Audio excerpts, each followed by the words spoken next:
In this lesson, I want to show you a technique to deal with high dynamics on dark images. Now, this image obviously not as dark as it's going to be because, as always, we're going to right click, we're going to come down to our LUTs, we're going to apply our log C to Rec 709 LUT, and what we're also going to do on this node is we're just going to make an exposure adjustment. I think I'm going to punch this all the way down to about somewhere around 8.5. I think that's pretty good right about there. All right.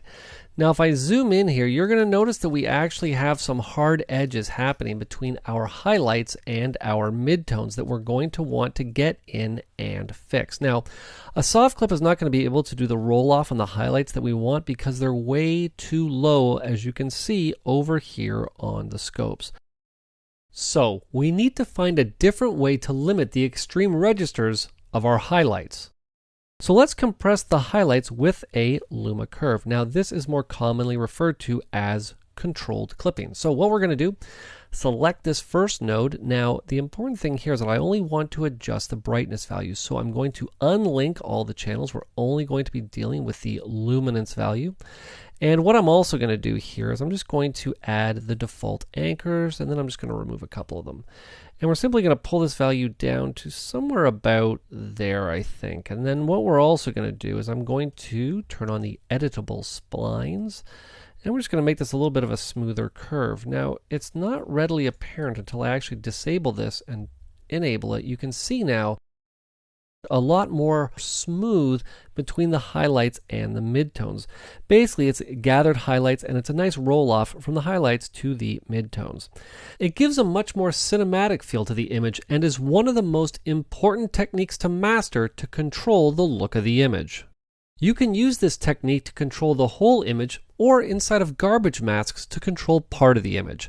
Flattening highlights can give a painterly feeling, and it is a very important element in look creation.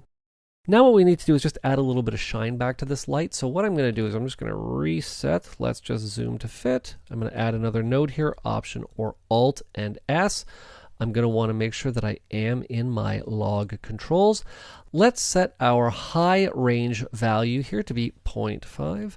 And then what I'm going to do is grab the highlights. I'm just going to drag them way up here, somewhere around I think 0.4 might be a little bit too high. Let's just turn this on and off here.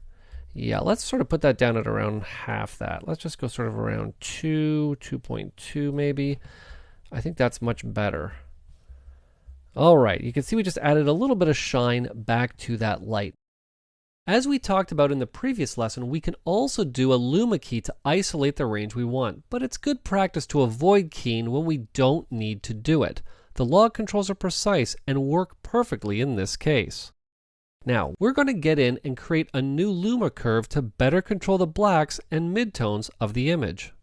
Let's just space out our nodes, Option or Alt and S. Now, what's important to keep in mind is that I could have done the same thing with log shadows, but we're going to use this technique here. So I'm going to select this node, and we're going to give our image a little bit of a gamma stretch here. So again, much like I had done before, I'm simply going to come down. I'm going to turn off editable splines for right now. I'm just going to come down. We're going to add the default anchors, grab the bottom one. I'm just going to drag it over to about here. Now you'll notice over here on the scopes, I'm just going to zoom in on them just so you can see exactly what's happening. And that's as I grab this bottommost point in the curve, you can see that I'm actually stretching those blacks right down to make sure that they are as dark as they can be. And what I also have the ability to do is just to grab one of these other points, just bring things north just a little bit here.